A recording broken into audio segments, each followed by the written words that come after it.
Hi everyone, my name is Colinsteedart. I work from my small garden studio in Essex in the UK. Welcome to Watercolour Landscapes Made Easy.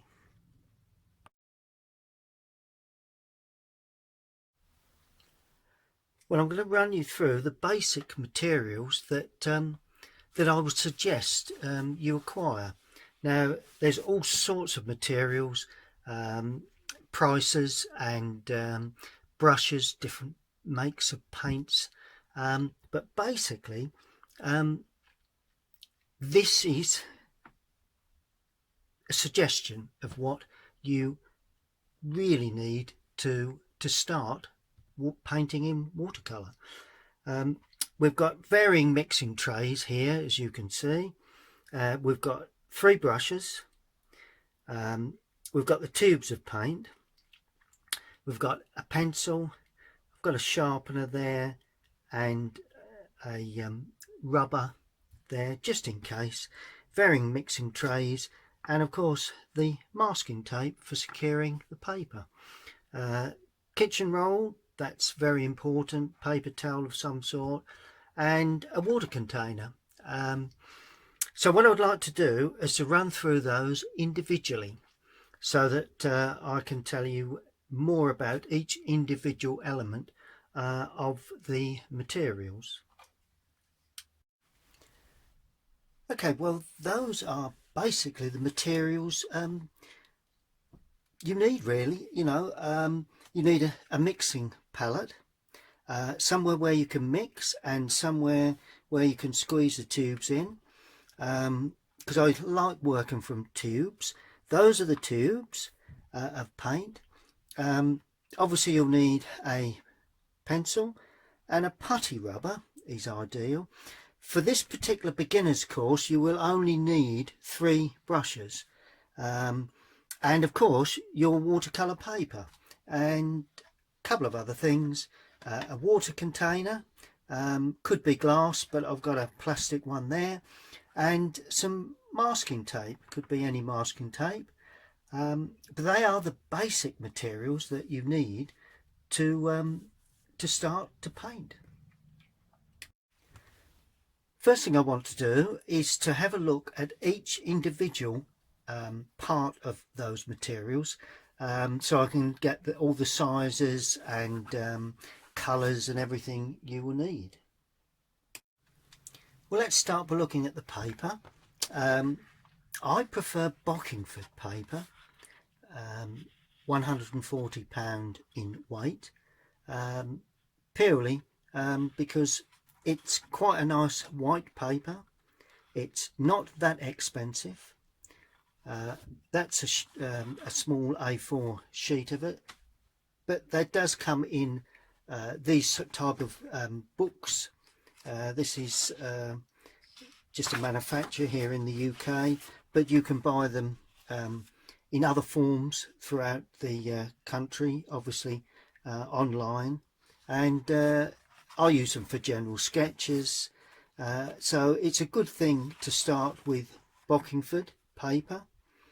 It's easy to use and comes, as I say, in a nice white format.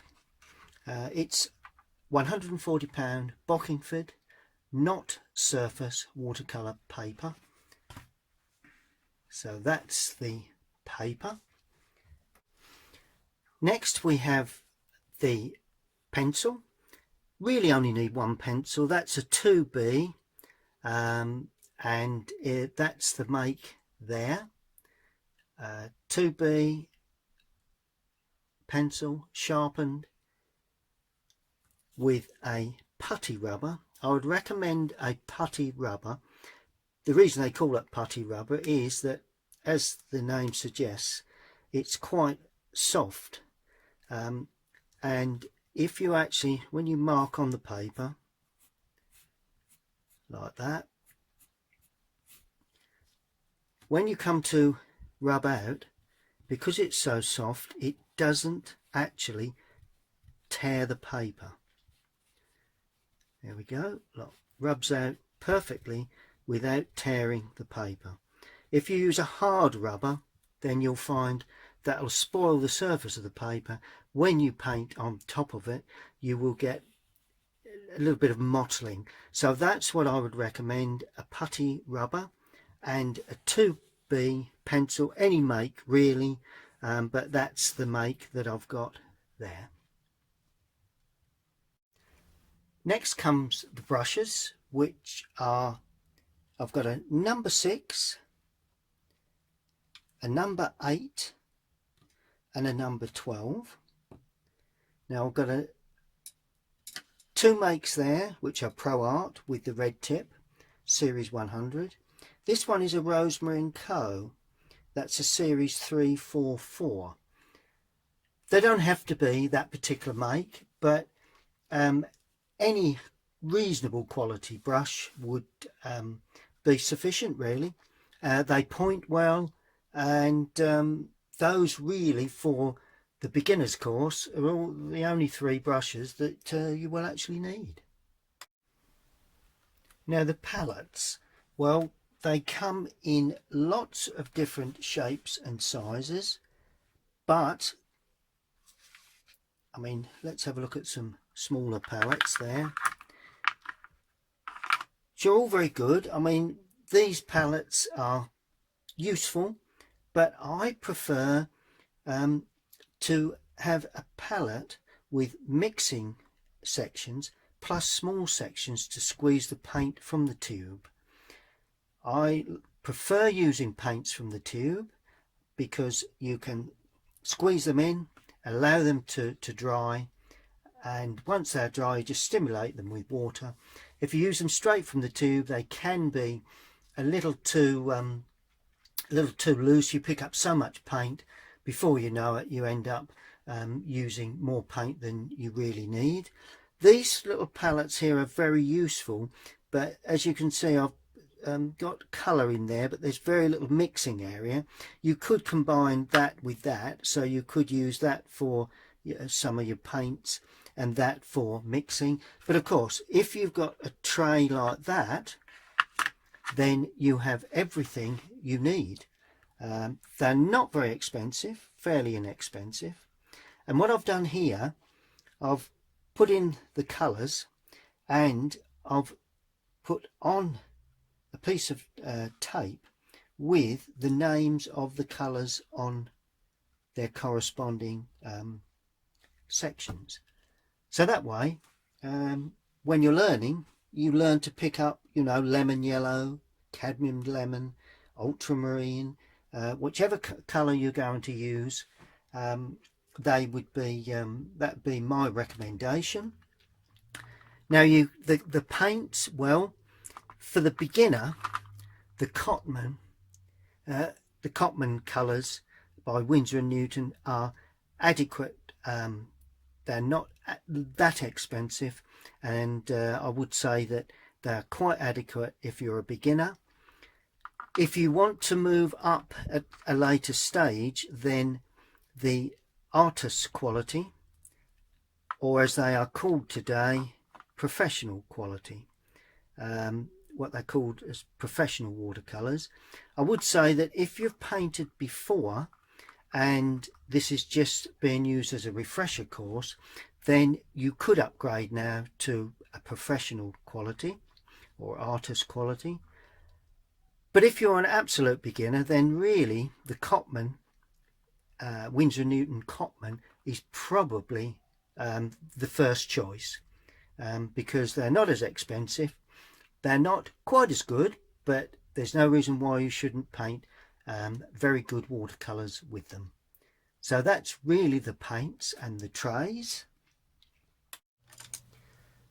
Well, these are the colours that I would suggest you buy, because we will be using not all of these colours, but a lot of them at some point during the beginner's course. We have raw sienna, and what I would suggest you do, if you have a tray like we had, if you have a tray like that, for instance, then you can mark up the colours as you squeeze them in. But if not, These type of trays are good, and this is the tray I'm going to use. They've got a mixing area here, and you put the colours in along the top.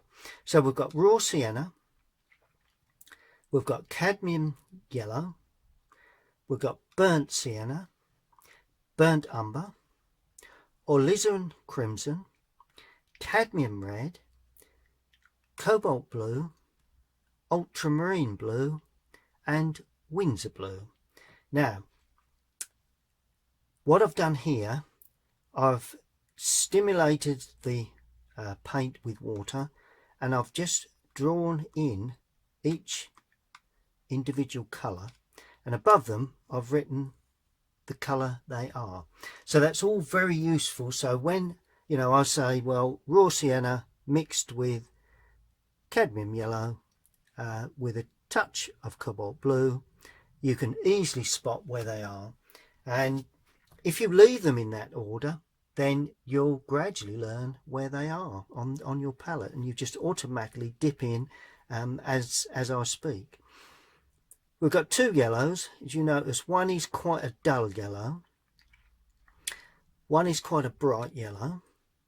We've got two browns, one is quite a rich sort of slightly orangey brown, the other one is a deeper darker brown. We've got two reds. The crimson is a bit of a pink, tending towards a pinky red, and the cadmium red is quite a nice bright red, you know, somewhat brighter and slightly more orangey red. Then we had three blues. We've got cobalt blue, you know, probably the lighter of the three blues. Then we have the medium tone, ultramarine. Then we have the Windsor blue. Now, if you have Cotman colours, got a feeling that may be Prussian blue. So Windsor blue or Prussian blue would be suitable, but I do recommend Windsor blue if you can get that. So they are all the colours, and all you need to do is to take your tube and take the cap off. This one is the French ultramarine or ultramarine, and just squeeze them in and allow them to go dry. Once they're dry, then you take a damp brush, see that one's dry, and you just stimulate it with water, and all of a sudden you have the paint. If I clean that brush and go in where I've just put the damp paint, see how much paint I've picked up. Now, when that dries, I wouldn't pick up nowhere near that amount of colour. So to save wastage, always best to squeeze them into their sections, preferably the night before. Let them go hard, and then take a brush and just damp them all. And once you damp them all, that all of a sudden stimulates them, and they then become pliable and easy. Just all you've got to do is just damp them up. Becomes very, very easy to use. And as I say, like the cobalt blue, just go in there, look, and I haven't picked up anywhere near the amount of paint I did when the ultramarine was still straight from the tube. You can thicken up, just keep adding, but of course, you know, if you take too much paint right from the word go, then unfortunately you do waste a lot.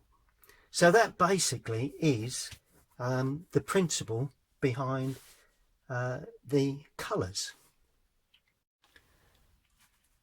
Just one last thing that may be useful. I've actually taken a piece of paper out of the book, cut it nice and cleanly. So that's about the size we will actually be using. Well, that's A4 size, somewhere around about 11 by 8, somewhere around about that. And you just need a board to support it. Well, not a bad idea is something that I use quite often when I go out painting, when I go away on holiday, and storage is a big as a major concern. What I've done, I've got myself a piece of card where the paper will actually lay, and I've drawn a line, put a bend in the card, cut that section away. I've done the same on the other side. Then all you do, you simply bend the card in like that and lay it down ready to support your paper. And all you need is 4 pieces of tape just to hold the paper to that piece of card, and that is just at the right angle, because that stands up just at, I suppose, about 15-20 degrees, because it's always nice to have an angle on the paper. If the paper were to be dead flat, then when you paint, the water just spreads. For landscape painting, you really need a bit of an angle on the card. That way you paint and you get a general rundown, and when I start to paint you will see the logic behind that theory. The only other thing I do, because that folds flat, it's very useful when I can go in a case or a bag, but to hold it upright, I then have another piece of card that I've notched out. You can see those notches there and there. I've also notched out the 2 ends there and there, and all you do, you slide that in to there and that into there, and that holds it nice and rigid, ready for your paper to be mounted onto the top. Now if you want to work on a larger piece of paper, then obviously you'd make a larger support. There are other things on the market that you know, table easels and all the rest of it, you know, lots of those sort of things on the market. But you know, if you prefer just to work straight from your book, then that's fine too. You know, that's not a problem. You can work straight from the book. The only thing I would say is, if you work straight from the book, then there again, a piece of tape in the 4 corners just keeps the paper from lifting up. So that really is all you need, apart from, of course, the water jar, a water container, and that's about it really. Brushes, there's the brushes, pencil, rubber, mixing tray, and the necessary paints that I've suggested. Well, there we have basically all the materials that you will need to start painting landscapes using watercolour. I would recommend Ken Bromley Art Supply for all of your materials. They ship anywhere in the world. Hi everyone, welcome back to my garden studio. Today we're going to look at sketching and drawing. We're going to look at composition, we're going to look at perspective, and the importance of tone values, because tone values to me are probably more important than the colour you use. So we're going to do a little bit of drawing, we're going to do a little bit of shading, and we're going to create form and shape within our landscape paintings. Let's get started. Well, here we go. These are the materials that you will need for the drawing exercise: perspective, tone, and composition. First thing you'll need is your 2B pencil. You'll need your putty rubber. Now when we come to painting tone values, we're actually going to use the Payne's grey. So you'll need the Payne's grey tube squeezed into your section, that's my Payne's grey there, and allowed to go hard, probably a good hour or so, and number 6 brush that points, and a water container, and of course you will need your masking tape, just a roll of any masking tape really, just to secure the paper to a board of some sort. And for this exercise I'm going to use copy paper, photocopy paper. It's you know, it's good for sketching, just simple little light sketches, and a very not particularly damp wash. Will only just be toning the paper. So those are the main elements that you'll need to start drawing, sketching and looking at tone values. Right, what do we mean by perspective? Well, when we look at any subject, particularly landscape, maybe buildings, trees, figures, even general things like hedging, particularly hedging trees, but also buildings, of course. So the buildings, the theory of perspective, the further away the object, the smaller they appear. Now that is the fundamental thing. Obviously, if we look at trees, they tend to appear smaller as they go away into the distance. They could be different sizes of trees. In that case, you could have a large one there and a smaller one there and then another large one. But overall, if they are similar sized trees, the further away they go, the smaller they appear.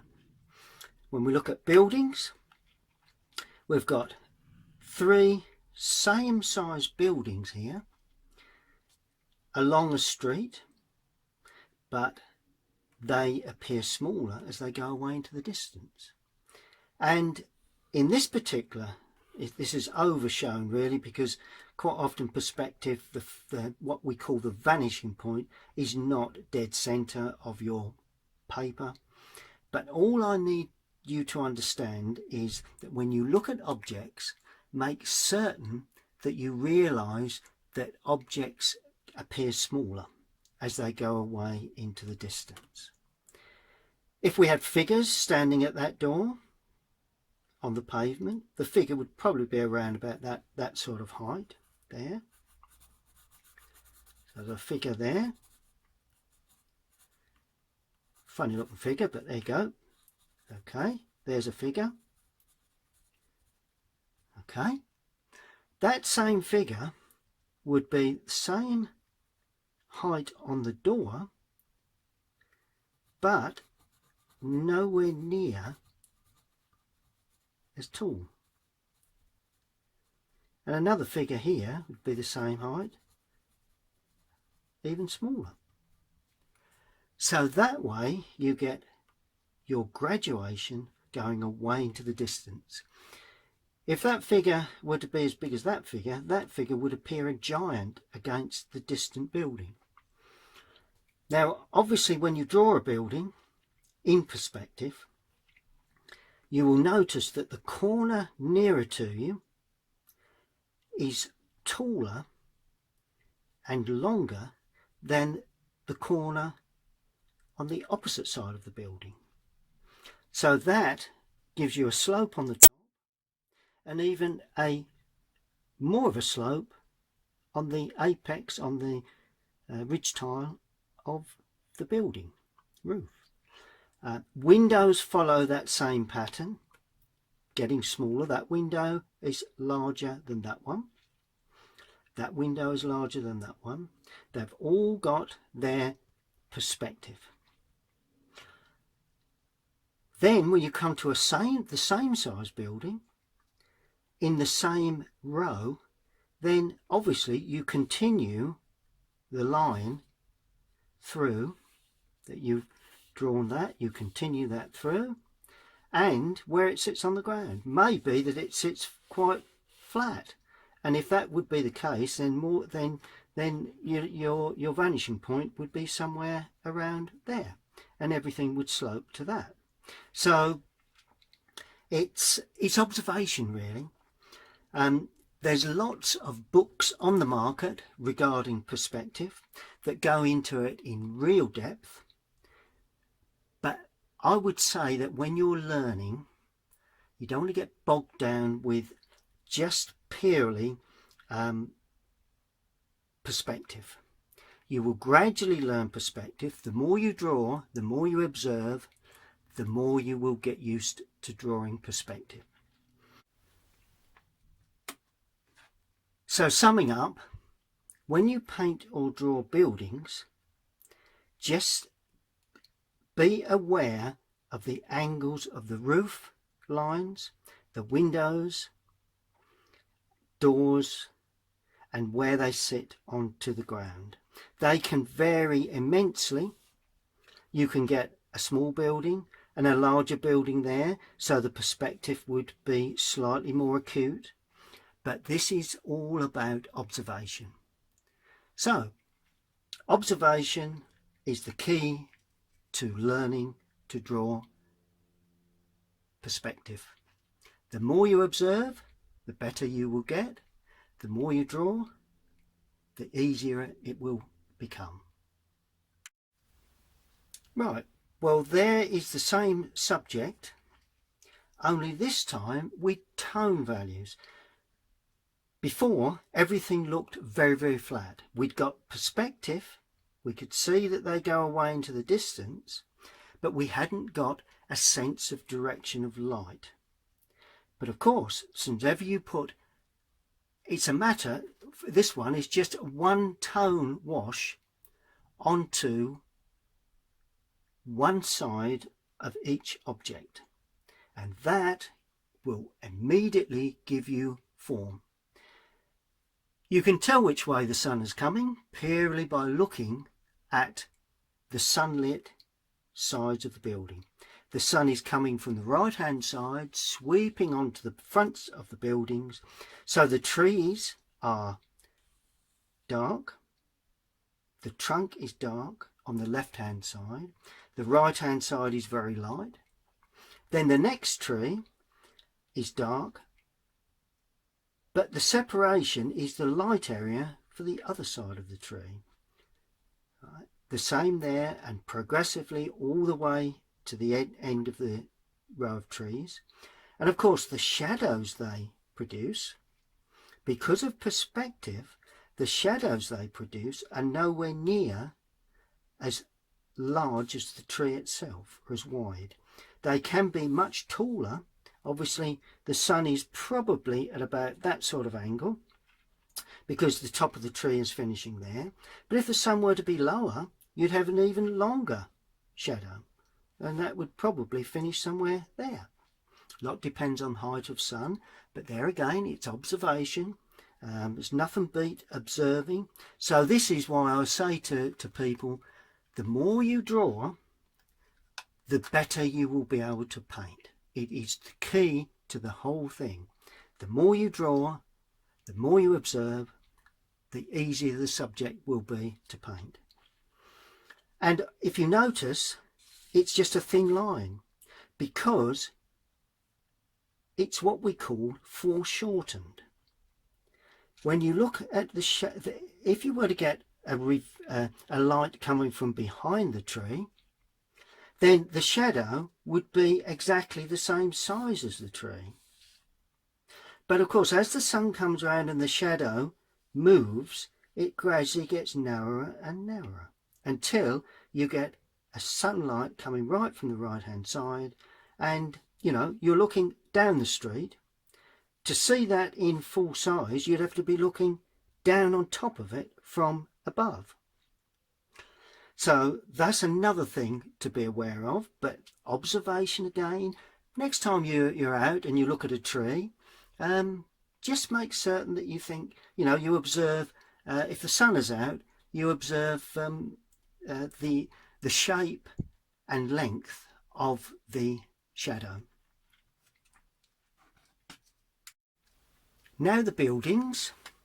Well, because the sun comes from the right, and slightly behind the buildings in this case, not always, but this is the case, so it's slightly behind the buildings, that creates a shadow on the gable end and the left hand side of the chimney. And also, because the sun is fairly high up, the overhang of the roof line will create a shadow underneath the gutter area. Depending on how deep that overhang is, will give you more or less the depth of the shadow. This one is just a small overhang, so you get a small shadow. Then the windows, we're not worried about glazing and all that sort of thing. I'm just looking at purely tone when sun hits a building. If the window frame is set back from the front of the wall, in other words there's a recess, you will get a shadow on the top and down the right hand side because the sun is coming slightly behind and down, so there will be a small shadow there, like a reverse L shape really. And of course if the door is recessed you get a slight L shape. Now that is repeated on all of the buildings as they go away, purely because they are three of the same size and shape buildings and they're on the same plane as each other. So that's the key to it. That's the key to tone really. Obviously when you look at a building there will be lots of tones there. There won't only be the lights and the darks, there will be very lights, there'll be medium tones, there'll be darks, and there'll be very darks. But that's something that comes yet again with observation. So the more you observe, the more you draw, the more you put on tone or put in tone to your drawings, the easier the painting process will become. Okay. Let's do some drawing. Let's get some drawing onto paper. Right, we need your pencil, possibly your putty rubber, and a piece of masking tape. And what I've done, I've secured the piece of A4 copy paper. That is purely the copy paper that you would use if you were to be photocopying something. So it's quite thin. I find it nice for sketching, so that's what we're going to use for this particular exercise. So let's get drawing. Now what I've done, I've drawn a line, so I've used a ruler to create 4 sections. So we've got 4 equal sections. So I've measured halfway, put a mark, drawn a line through, same at the other way, and then we've got 4 different possibilities for our landscape drawing. Now what I'd like to show you, I'm going to draw 4 different landscapes and just wonder whether you can spot the one that has the best composition. Because this is the key to it. Once you've mastered basic drawing, then when you look at a subject, you've got to be able to balance that subject and draw the correct composition, really. Where focal points are, I'll be explaining about that too. Okay, now the first thing I'm going to do, you can draw along with me, you can watch and then rerun. Or you can just purely, when we arrive at the correct composition, then you can just purely draw that. But it's entirely up to you. So our first composition is this one. Right, we're going to have, it's going to consist of an old farm building, a tree, a gateway and a track running up to the gateway. Now, first one I'm going to do is this one. That's the track. Notice how the track appears wider as it comes forward. Gate post there. Tree. Okay, that's the bottom of the field there. Going to have the building there.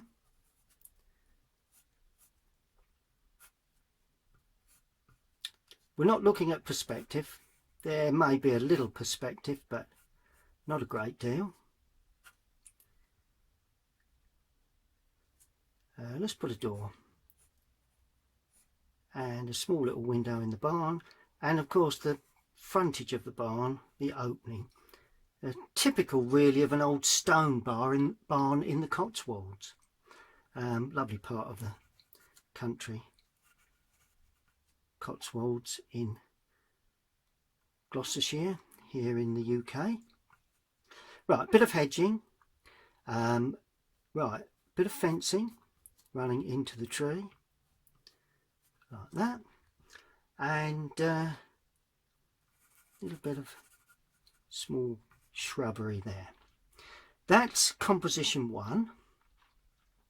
Okay, composition 2, we're going to move the gate. So that's what we're doing. It'll be the same view, just as if you're looking at different angles. So where you place the gate opening will depend on whether the composition appears good or bad. Right, let's start. Let's put the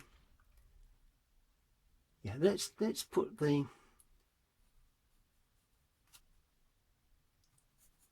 hedging there, or edge of the field, gate there, gate opening, track running away, and this time it runs further out of picture because you've moved over a little. That's you've moved it. You've moved the gate to the centre.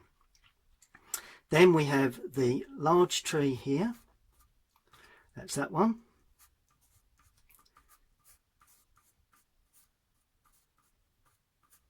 Just simply, there we are. Just be a bit more determined with that. That's it. That's the large tree. Then we have the edge of the field again. And of course, the building sits somewhere around here. Try and get a similar sized building. Like that. And of course, that angle would be the same there. There we go. And we put the door in, a window, and the barn opening, where presumably storage would be. A little bit of hedging there. We'll have a little bit of hedging there too. And then we have the fencing again.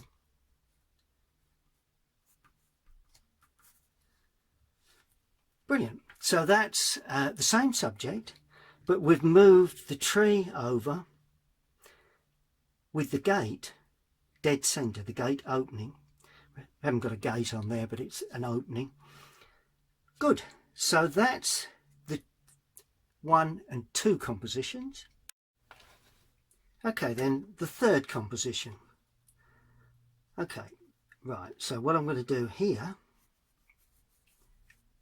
I'm going to move the gate opening even further to the left. So we've got a gate opening there.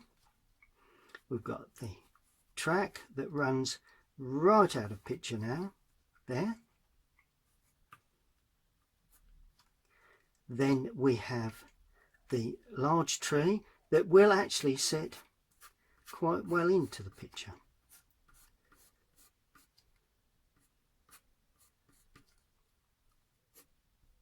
There. Then we have edge of the field, and the building will be sort of running out of picture now.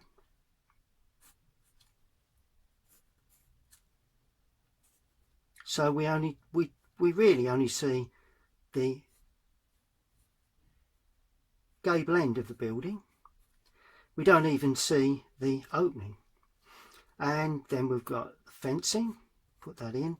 It's only broken old fencing. It's an old barn, let's call it an old barn. And then we have a bit of hedging there like that, and finishing there. So that's number 3 option. Good, well I've started to draw number 4 option, and what I've done, I've moved the gate opening more or less just off of centre. I think you'll find that that gate post is centre, so I'm slightly off of centre to the right. Okay, then the large tree would come in there like that. Just the overhanging branches, that's all you need to draw. You'd be surprised how easy trees are to draw. You know, once you put tone on them, then they really take shape. And then of course the building will be here, like that. It's the gate, that's the gable end of the building. A lovely old roof, lovely old Cotswold stone roof. Nice bit of overhang on that end there. That's good. Then we have a door opening, a window, and of course the barn opening for storage.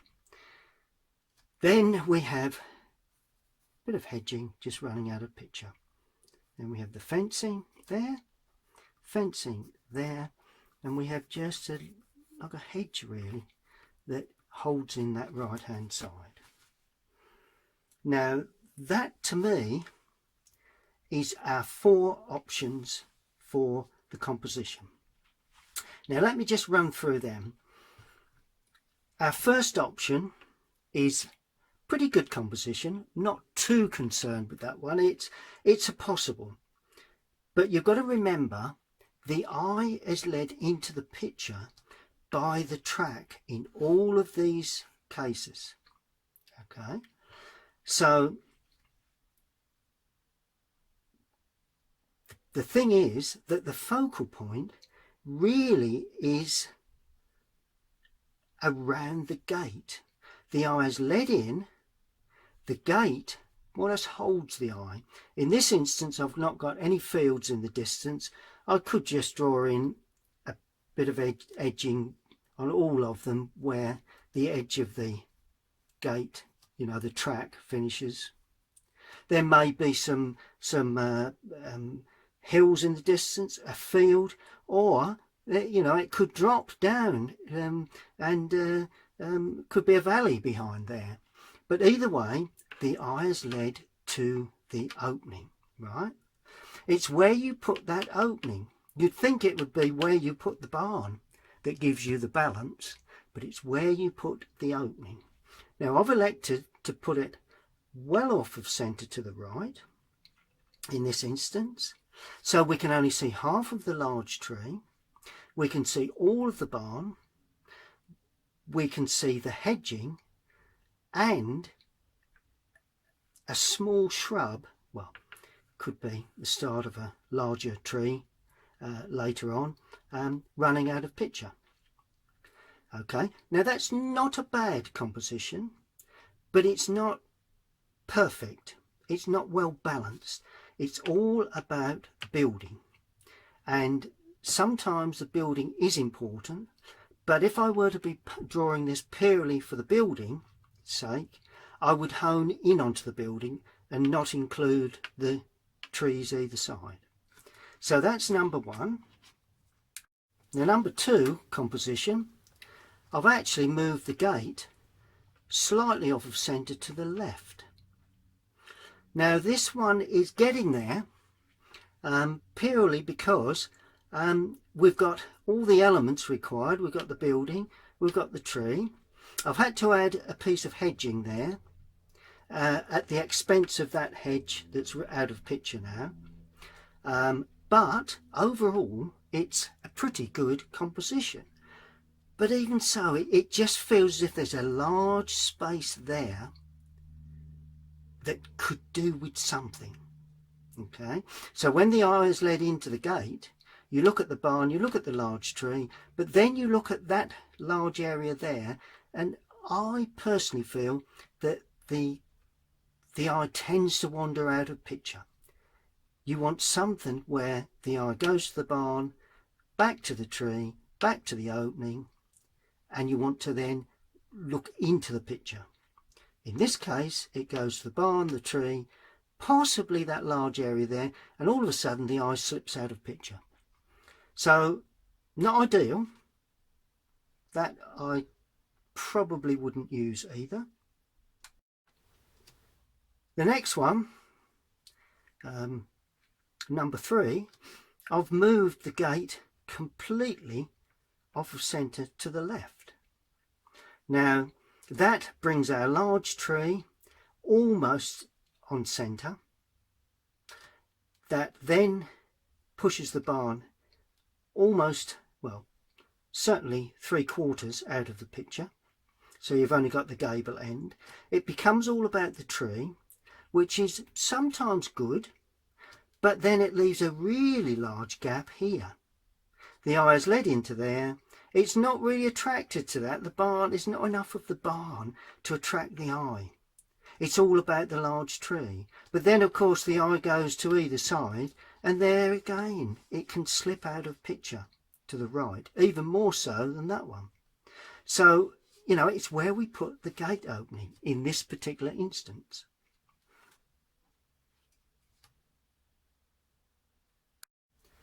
Well, this is our final composition. The gate opening is slightly off of centre to the right. That pushes the tree out with a small amount of hedging there, nothing too dominant, and it brings the barn into play even more. But then again, not too much to allow the eye to slip out behind, as this one did. You know, the eye slips out. So to me, that would make an ideal composition. Focal point, gate opening, slightly off of centre. In most cases your focal points should be slightly off of centre. A nice height. You know, we could have put them up there and shown an awful lot of the field, but that would have been too much. If we'd have put them down there and shown very little of the field, then we would have had to have done a lot to the sky to make it interesting. This instance, it can have a simple sky. The large tree holds in the right hand side. The eye may just wander to that area, but these two areas really dominate. So the eye wants to go back and have a look at this, the building, but it doesn't want to run out of picture because you got that piece of hedging, and then you go back to the middle again. So the eye just keeps scanning around the focal point. So that's the basic principle of composition. Balance. And if you look at those, if you draw those, I'm sure you will see that, you know, there are probably two options, but my favourite option is this one. That is first place for me.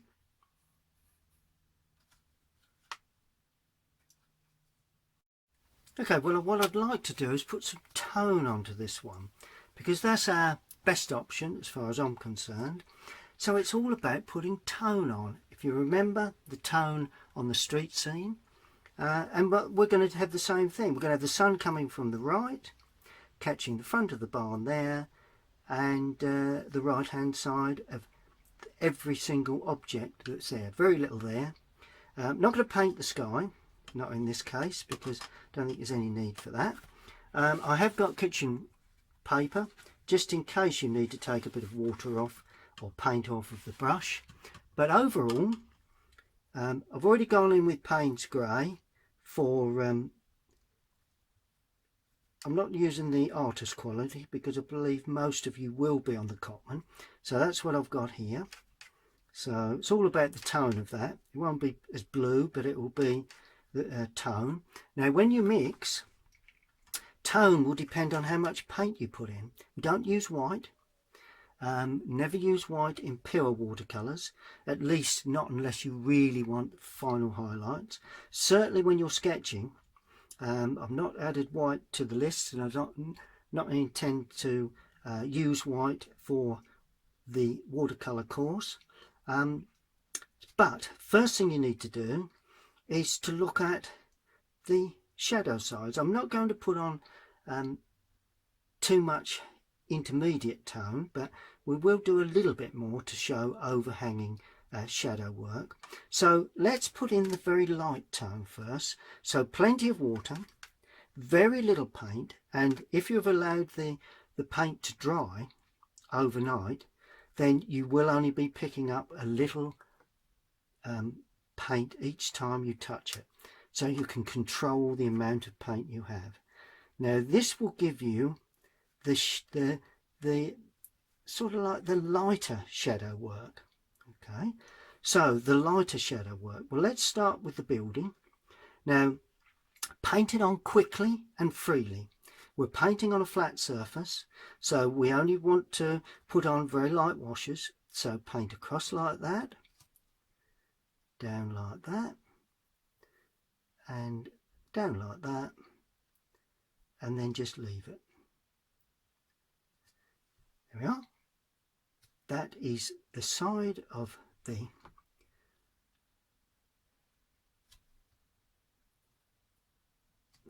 and then just leave it. Let it dry. Don't play around with it.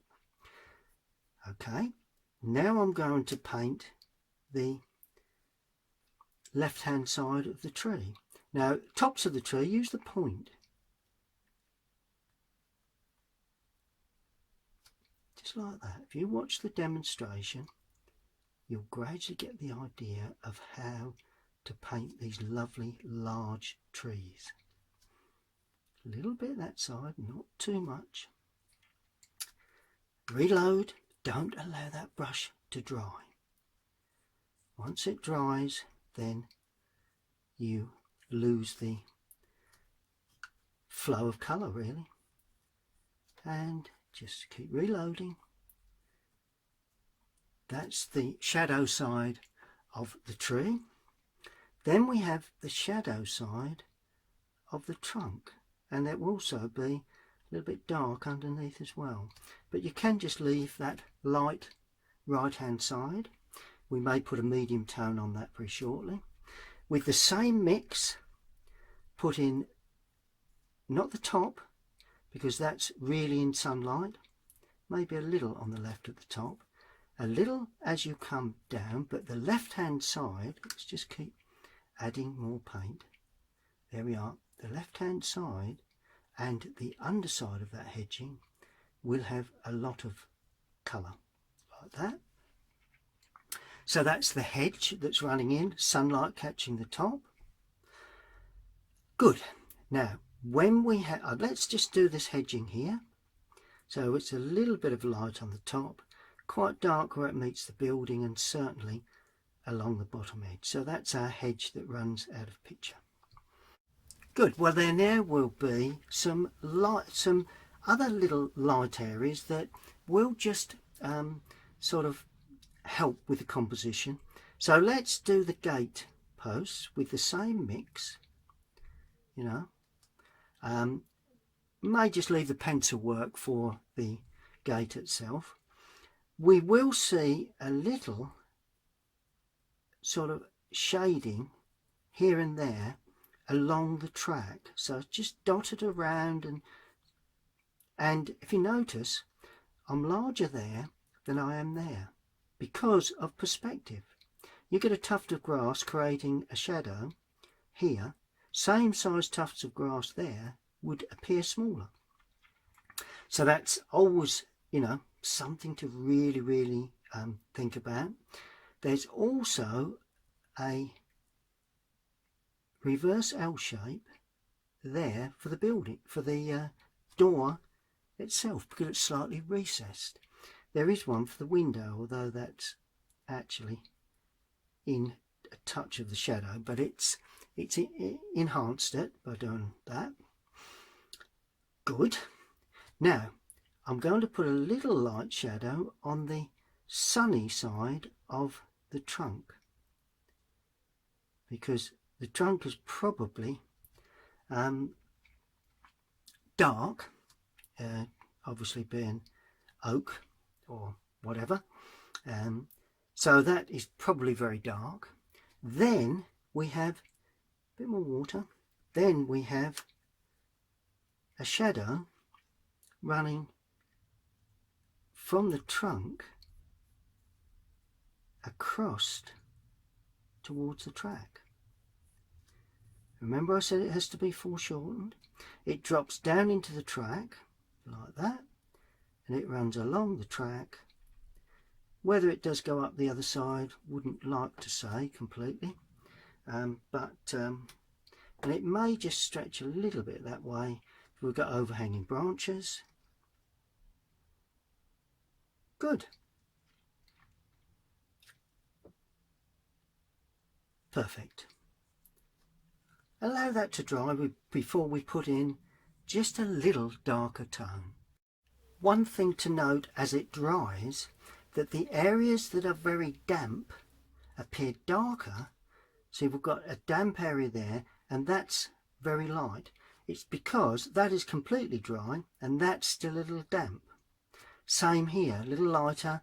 That may appear darker later on, but overall the tone value will gradually sort of mellow into each other. That's very dark because it's still damp, but as it dries it will appear much lighter than that. So that's something to remember when you're producing watercolours, that, you know, if you put a colour or a tone onto something, always looks darker when it's damp. So, you know, if it looks about the right tone when you paint it on, could be that when it dries it's a tone or so too light. If it looks a tone or so too dark, then quite likely it will be the right tone. But it's something that you only get and you only appreciate when you actually produce, you know, painting after painting. You gradually get used to that. Good, well that's just about dry enough. So now I'm going to stimulate the paint again and mix a slightly darker tone. Not too much, don't want to go too dark with this, because this will just pick up, you know, instead of just a light and a dark, we're having lights. This is the medium tone. Now I'm putting in the dark tone, and you'll see how it makes all the difference to the painting. Have a fairly well loaded brush. Right, now the first thing you need to do, the sun is just coming round, so there will be a secondary shadow from the overhang there, like that. Okay, that will be darker where it appears under the tiles, like that. We will have a real dark edge down the back of the trunk, and possibly just under there. Okay, we will have some dark branches that overhang the bottom area there, like that. And on the outside edges, let's just reload, and on the outside edges, mainly on the undersides of these branches, where it is very dark. So we're getting sort of three tones now. Sorry, well, three tones: light, medium and the dark. Just got a little bit of branch work there, a little bit there. Don't go into the light Although I say that, you can, if you wish, pick up some dark overhanging branches just with the point of the brush. Not a bad thing to do. It just helps to shape the tree up. You know, when you're sketching, it's nice just to put in a little bit of extra tone on the right hand side. That just gives you a sense that there is shadow on that side. Then that's the building, right? Yeah. Then the hedging. Let's just reload. Don't forget to reload the brush. Then we've got the hedging along the area against the grass field will be very dark, but then as we come up, gradually you get into the medium tone. You don't get as much dark, and then we have very light on the top, and there again you can use the point of the brush just to indicate some little touches here and there. Good. I'm going to just line the door opening again and that window area. I'm going to put in just a hint of the top ridge tile on the old building like that. I'm going to hint at a touch of the tile work on the roof.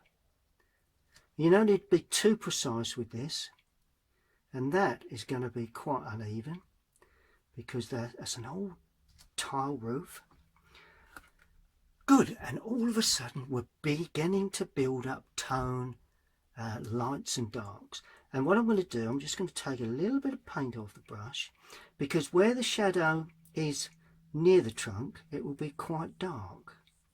Then it will gradually appear less dark and slightly open. There we are.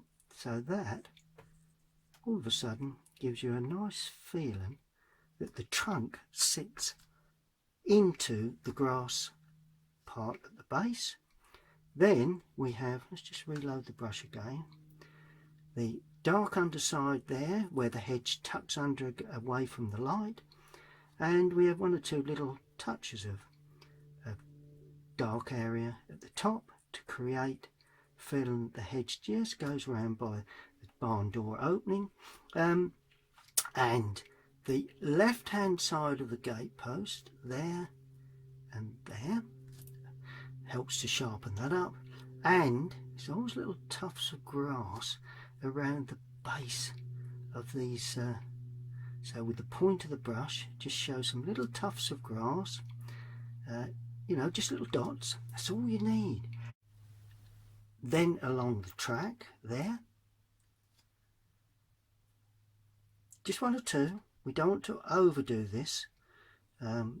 So we've got medium and dark tones all along the track area.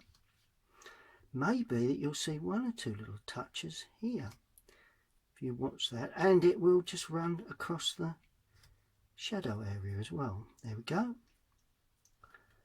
And they will get, those tufts of grass will appear larger as they come through into the foreground. And that all helps perspective.